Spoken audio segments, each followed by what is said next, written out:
আল্লাহ অনেকে অনেক পেরেশানিতে আছে, এমন পেরেশানি আছে মুখ ফুটে বলতে পারে না, কাউকে বলার ভাষা নেই। আল্লাহ আপনি তো ওই জাত, আপনার কাছে বলার জন্য কোনো ভাষার প্রয়োজন হয় না, আপনাকে বলার জন্য কোনো কথার প্রয়োজন হয় না।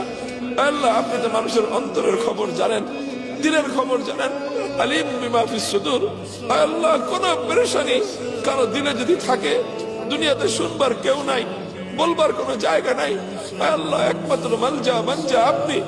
আল্লাহ আপনার কাছে সকলের পক্ষ থেকে আমরা আল্লাহ সেই পেরেশানিগুলির কথা বলতেছি। আল্লাহ সকলের পেরেশানিকে আপনি দূর করে দেন। আল্লাহ আমাদের বাবা মা অনেকে কবরে শুয়ে আছে, আল্লাহ জানি না মমতাময়ী মা কেমন আছে, আল্লাহ জন্মদাতা বাবা কেমন আছে জানি না। আল্লাহ আল্লাহ বাবা মাকে কবরের মধ্যে শান্তিতে রাখেন। আল্লাহ অনেকে তাদের আপন কলিজার টুকরোর সন্তানকে কবরে শুয়ে আসছে। আল্লাহ সেই সন্তান, আল্লাহ যে সন্তান একটু ঘুমাইতে না পারলে মায়ের ঘুম হতো না, বাবার ঘুম হতো না, সেই বাবা নিজের হাতে নিজের সন্তানকে কবরে শুয়ে আসছে। আল্লাহ সেই বাবার সন্তানকে আল্লাহ আপনি সারা হাতের সাথে রাখেন।